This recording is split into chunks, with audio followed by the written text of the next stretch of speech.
Bonjour à tous, c'est Chou Impérial et aujourd'hui on se retrouve dans une nouvelle vidéo de l'histoire au grand H, numéro 2. Aujourd'hui on va parler de guerre froide, d'États-Unis, du RSS et de conquête spatiale. La course à l'espace prend une toute autre tournure à la fin de la Deuxième Guerre mondiale et pendant la guerre froide, grâce aux avancées technologiques allemandes, les fusées V1 et V2. Les Russes sont d'ailleurs les premiers à lancer Laika le chien et Sputnik le satellite, c'était un satellite artificiel, le premier satellite artificiel dans l'espace. Et le 12 avril 1961, l'URSS envoie le jeune pilote d'essai Yuri Gagarin dans l'espace et le fait revenir vivant. Yuri Gagarin devient une star mondiale. John Fitzgerald Kennedy, en apprenant ça, il est pas hyper content. Parce que bon, on vous dire, ils sont pas très copains à l'époque, hein, les Russes et les Américains, et les Russes ont pris de l'avance. John Fitzgerald Kennedy déclare alors qu'ils seront les premiers à poser un homme sur la Lune, et d'ici la fin de la décennie. Il lance donc le programme Apollo, programme ambitieux, très ambitieux. Je vais vous expliquer pourquoi. Parce qu'en fait, à l'époque, eh bien, les Américains n'ont pas encore envoyé d'hommes dans l'espace. C'est seulement le 5 mai 1961 qu'Alan Shepard est le premier Américain à aller dans l'espace. Le projet Apollo, maintenant, est un projet très ambitieux, je vous le disais aussi, car c'est un projet qui consiste à envoyer un module et un atterrisseur lunaire, le LEM, dans l'espace. À faire orbiter le module autour de la Lune et poser le LEM, faire décoller le LEM, le ramarrer au module et faire rentrer le module sur Terre.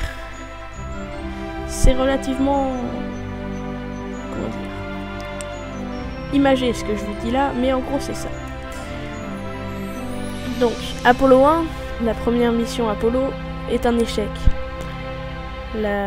L'équipage va mourir dans un incendie de leur capsule lors d'un test au sol. Alors que les missions 2, 3, 4, 5, 6, 7, 8 et 9 sont des vols préparatoires et des grandes avancées technologiques. Ce sont d'ailleurs les premiers vols à quitter l'orbite terrestre et à se mettre en orbite autour de la Lune. Apollo 10 était la mission censée se poser sur la Lune, mais le pilote Thomas Stafford a dû cesser le processus d'alunissage à moins de 20 km de la surface lunaire.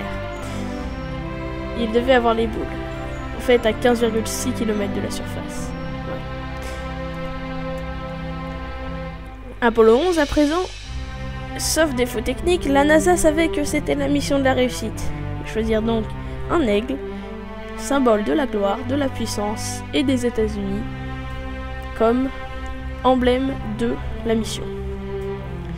Donc, l'atterrisseur, le LEM, s'appelait aussi Eagle et a réussi à alunir, ce qui permet, le 24 juillet 1969, à 3h56 pour l'heure française, à un Américain, le jeune Neil Armstrong, de poser le premier pied humain sur la Lune. Premier pied tout court d'ailleurs. Sur les photos, pour la petite anecdote, c'est souvent Buzz Aldrin qu'on voit, même quasiment toujours. Car c'était Neil Armstrong qui avait sur sa combinaison la caméra intégrée. Du coup, ici, c'est Buzz Aldrin et non pas Neil Armstrong. Et les Russes dans tout ça. Ils n'iront jamais sur la Lune. Ils furent pourtant les premiers à envoyer un satellite artificiel, un chien, c'était Laika, et un homme, c'était Yuri Gagarin. Voilà, c'est terminé. Vous pouvez liker, vous abonner, partager sur les réseaux sociaux tels que Facebook et Twitter. On se retrouve bientôt pour de nouvelles vidéos.